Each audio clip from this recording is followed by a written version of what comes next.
Handog ng Radyo Pilipinas World Service ang programang Global na Tayo. Pag-uusapan, hihimayin, aalamin ang mga isyung pinag-uusapan ng bayan at dadalhin sa pandaigdigang plataforma. Global na Tayo. Talakayang hindi lang pambansa, bagkus pang global community pa. Global na Tayo. Dito sa Radyo Pilipinas World Service, ang online digital station ng Pilipino saan man sa mundo. Tara na! Global na Tayo.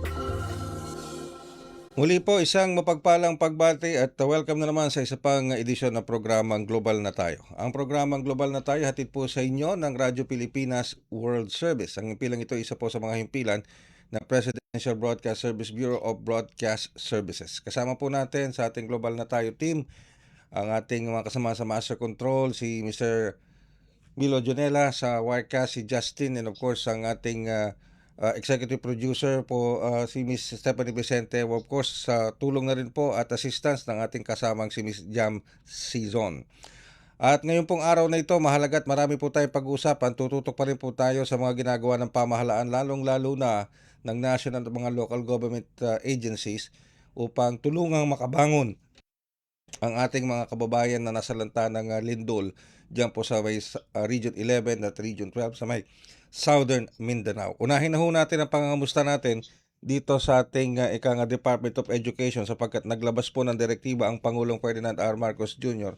na ituon ng iba't ibang ahensya ng gobyerno ang kanilang mga resources at atensyon upang makabangon nga po itong Region 11 at Region 12 sa nasabing lindol. Isa na po dito na lubag ding na apektuhan itong ating mga school buildings, lalong-lalo na sa ating mga mag-aaral.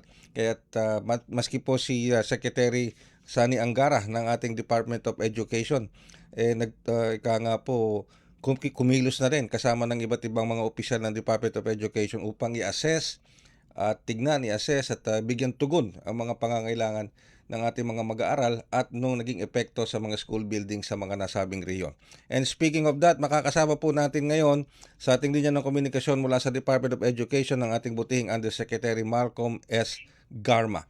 Magandang araw po, Yusek Garma. Si Ray Sampang po ito sa programang Global na Tayo.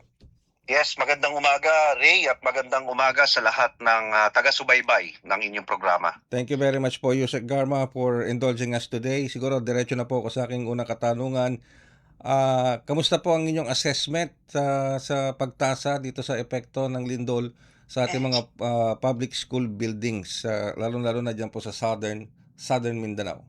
Yes, Ray, bago ko sagutin yan, gusto ko lamang pong banggitin at bigyang diin na as soon as we got the report that meron pong earthquake na nangyari sa lugar ng Sarangani at Jensan, ang ating pong